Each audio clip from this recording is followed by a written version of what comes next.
Olá, estudante! Tudo bem com vocês? Eu sou a professora Linalva Barros, do curso de Tradução e Interpretação em Libras. Na comunidade surda, este é o meu sinal. Eu espero que estejam tudo bem com vocês. Sejam todos muito bem-vindos à sua aula. Essa é a primeira aula da unidade 1, com o tema A História do Tradutor e Intérprete de Libras no Brasil e no mundo. Mas antes de prosseguir com esta videoaula, eu tenho umas perguntinhas para fazer a vocês. Você já fez a leitura da unidade 1 do seu e-book? Não pode deixar de ler, é muito importante. E o podcast? Você escutou? Lá tem um conteúdo relevante para o seu aprendizado.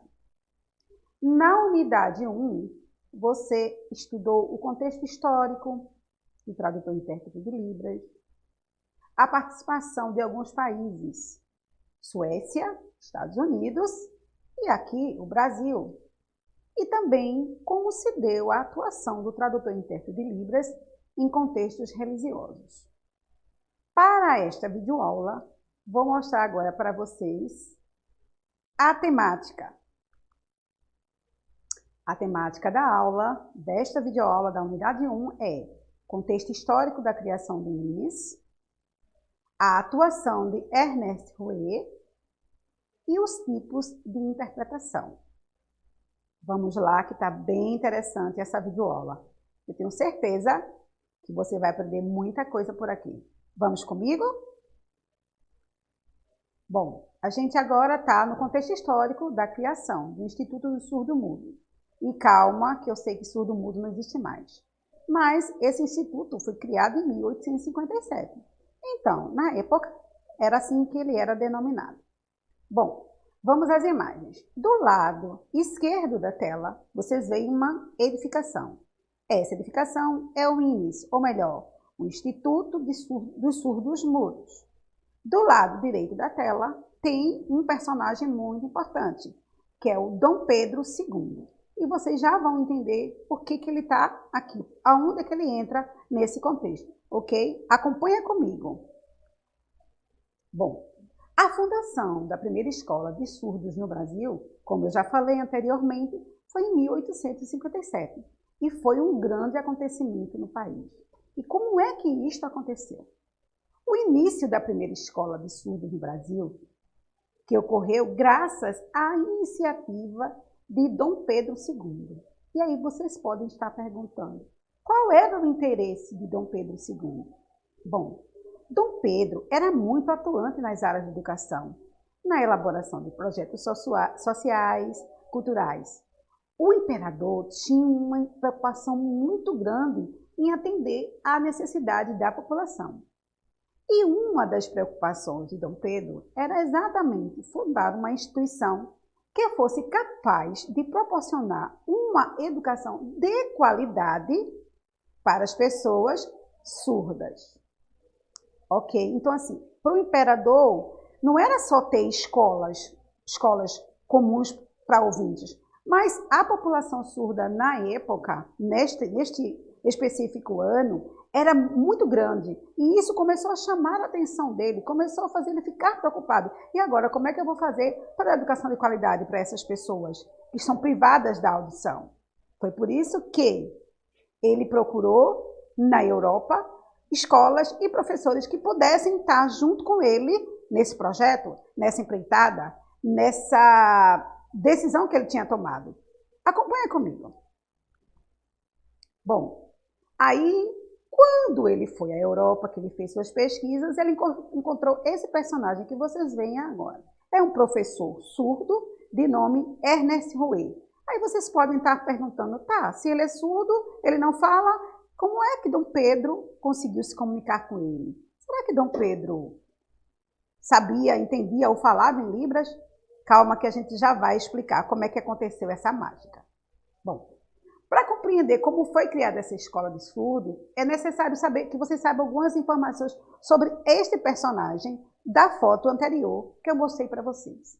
Quem é ele? Ernest Rouet.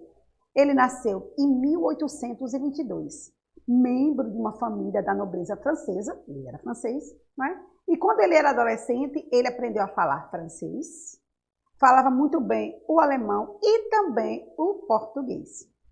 Pelo fato de ele pertencer a uma família de condição econômica muito boa, desde muito cedo ele teve acesso à melhor educação da Europa.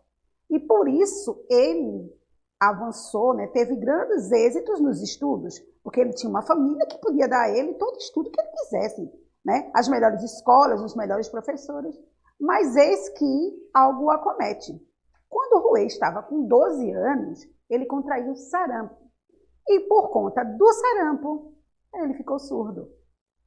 Mas, mesmo após ficar surdo, Rouet, pasme, aprendeu espanhol e iniciou seus estudos no renomado Instituto de Surdos de Paris. Depois que ele se dedicou muito, ele tornou-se professor do próprio instituto. E tempos depois dele ter se formado, além de professor, ele se tornou diretor do Instituto de Surdos de Bourges, na França. Em 1851, Ernest se casa.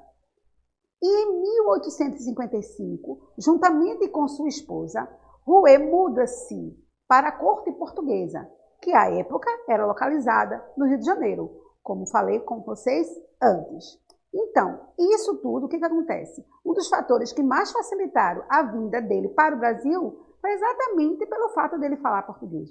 Então, era desta maneira que o imperador se comunicava com o professor Rouet. Entenderam agora a participação dele? Muito importante, né? Mas não acaba por aí não. Vamos embora que a aula continua. Agora, como eu dei para você o esquema da nossa aula, a gente vai falar de tipos de interpretação, consecutiva e simultânea.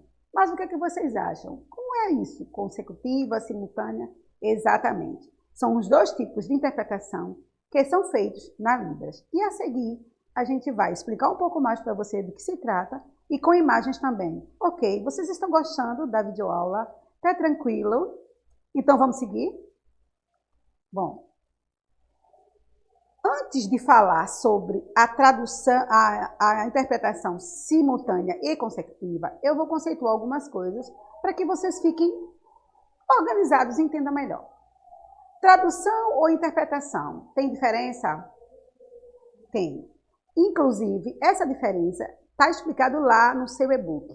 Dá uma lida, volta lá, relê, que lá você vai encontrar essa diferenciação bem organizadinha. Mas tá. Vamos lá fazer um resumo para ficar mais fixado o conteúdo na sua mente. Ok? Então, a diferença entre tradução e interpretação é muito simples. Enquanto a tradução precisa de um texto escrito, a interpretação possui foco nas intermediações orais. E no caso da Libras, essa diferenciação possui alguns detalhes.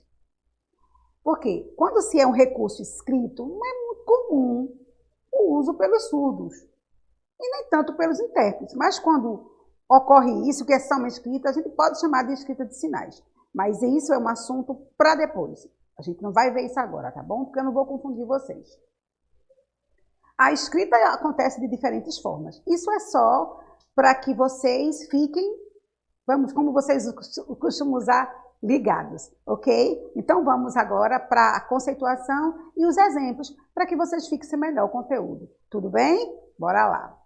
Interpretação consecutiva. À sua esquerda você vê uma imagem. Percebam que tem 3 pessoas. Uma pessoa preço dos papéis, um intérprete e uma outra pessoa. Quem são essas pessoas na imagem?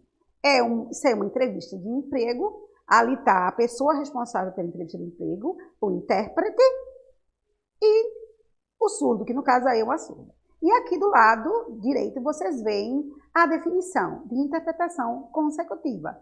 A interpretação em Libras, quando consecutiva, acontece quando há uma pausa entre a fala do orador e a interpretação do intérprete. Como é que isso acontece? Por exemplo, você vai interpretar numa consulta médica. E aí o médico fala para o surdo, você escuta, dá um tempo para processar a ideia e repassa para o surdo. Isso é consecutiva. Vocês compreenderam? É a mesma coisa aí neste exemplo. Ali tem a pessoa que está entrevistando, então ela fala, o intérprete escuta, absorve a informação, processa a informação e repassa para o surdo. Ok, minha gente? Então vamos para a próxima. Interpretação simultânea. A interpretação em Libras simultânea acontece de forma síncrona entre o orador e o intérprete. Como assim, professora? Por exemplo, vocês vão para um show. Aí o cantor está lá cantando e o intérprete está lá, ele não vai processar a ideia, ele vai ouvir a letra da música e automaticamente vai passar para o surdo. Entende? Por exemplo, você está ouvindo, não sei se vocês viram na mídia recentemente, um show de um determinado cantor de música baiana, que ele interagia com o intérprete. Ele ficou perguntando algumas palavras para o intérprete para poder passar para o seu público. Eu acho que vocês vão lembrar. Ok, aí vocês entenderam que a simultânea e a consecutiva, qual é a diferença e como é que elas ocorrem? Muito bem. E é isso, gente. A aula da gente termina agora. Mas antes de eu concluir essa aula, quero lembrar umas coisinhas bem legais para vocês. Vocês sabiam que a ETPAC tem Instagram? Então segue a gente lá, @ETPACEAD. Não esqueçam de escutar os podcasts e acessem as videoaulas. Isso tudo é muito importante. Muito obrigada e até a próxima videoaula. Tchauzinho.